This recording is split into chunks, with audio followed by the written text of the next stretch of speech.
Most designers have a dream client list. I found that sometimes working with them can be an absolute nightmare. And this is because big does not equal good. But this defies all of our natural instincts. It feels like this should be your time in the sun. You're getting called up to the big leagues. But more often than not, it turns into a frustrating mess. So, the day Elevation Church called, I was apprehensive. From day one of starting Bright Coal, I said, I don't want to go chase the big guys. I want to find real solutions for the average size church.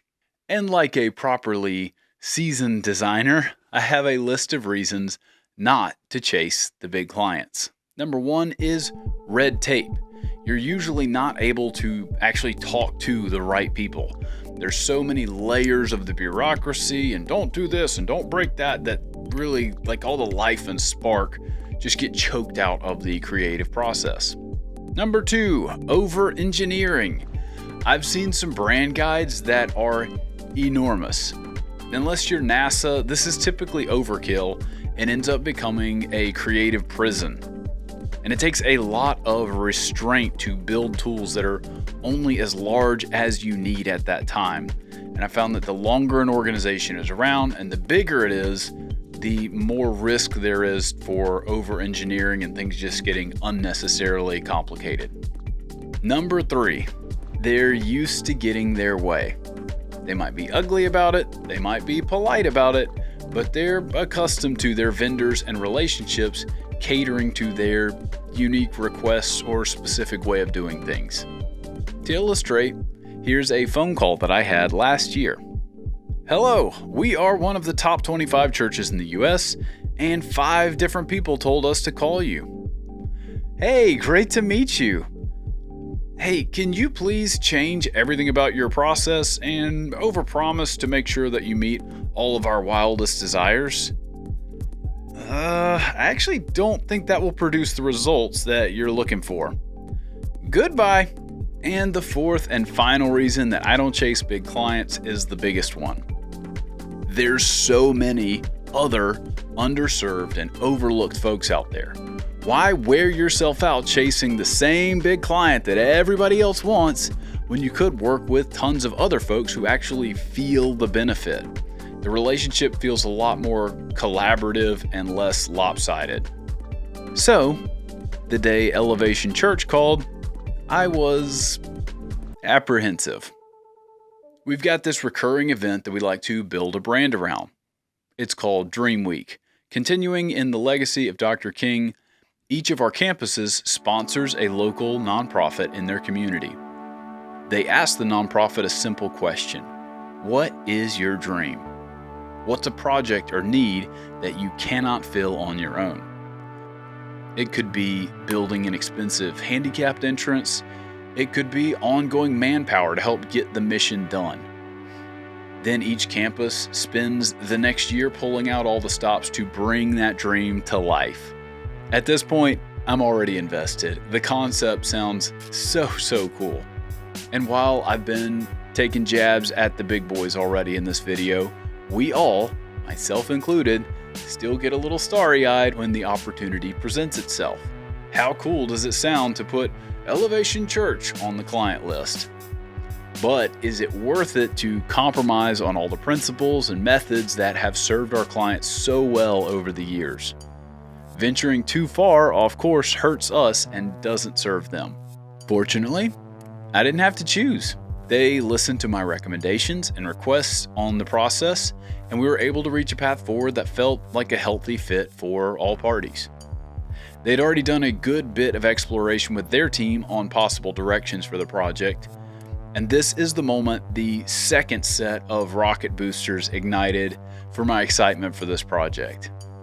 These guys have some cool ideas. Number one, we'll call the ripple.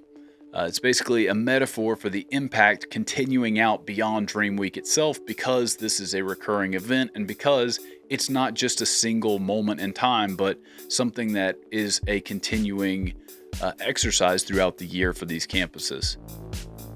Number two is dreamlike. suspending reality, trying to get people out of the day-to-day drudgery, or sometimes we get a little bit hampered or hemmed in by being quote unquote realistic. What if we jarred ourselves out of that and tried to really, truly dream and see what could be? Number 3, we'll call paper collage. And this one feels innocent and hopeful and playful and harkens back. There's little hints of calling back to that era of design. The 4th one is old versus new. There weren't a lot of really strong storylines here, but there was something kind of under the surface that we really wanted to pick at. Kind of this dichotomy of comparing the old and new, and having some really structured things and some really funky things. The 5th one is chunky letters plus photos. You can see some common ground between some of these ideas, but this ultimately ended up being the ticket. It's bold and grabby enough to feel exciting, but also offers flexibility of a much larger system. The plan feels like a strong fit that will last for years. Rachel Baker is a powerhouse designer on the team. She and I tag teamed this one to explore some possible looks. The overall tone we want to hit is film festival meets nonprofit. You can see where some of these are interesting but don't have the flexibility or boldness, or feel like a one-time use instance. We narrowed down the actual execution of it from this bubblier guy to something that felt a little more angular and pointy. Most importantly, it puts the individual stories front and center. So by cropping in photos into the letter forms, you can easily highlight a massive variety of Dream Week moments, both this year and years to come. That was another eye-opening behind-the-scenes moment working with the big boys, as they have so many great photos. Not only that, but they were super organized. They provided stuff based on mood and usage, which I had never seen before. Typically, you jump into somebody's photos and you're looking at dates or names of events or age groups or things like that. As we work through this thing, the toolbox is jam-packed with resources to mix and match and expand in a variety of applications. The team will tell you I am typically a stickler for concepts working in single color. Start in black and white. If it works in black and white, it'll definitely work in color. And a lot of times I end up preferring the single color versions of the marks that we do anyway. But for this one, color is a huge part of the brand. Color is actually a big part of like the world building. We develop a fairly wide palette of bright, energetic, and hopeful colors that can be mixed and matched in a litany of different ways. And this enables the designers to implement marks across a large number of placements, and each piece still feels fresh and new and distinct from each other.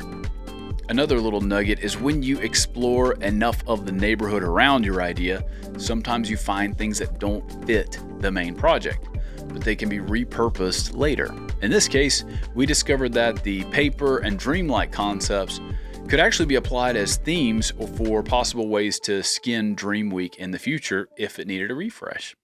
This project reminded me that sometimes the big guys aren't so bad.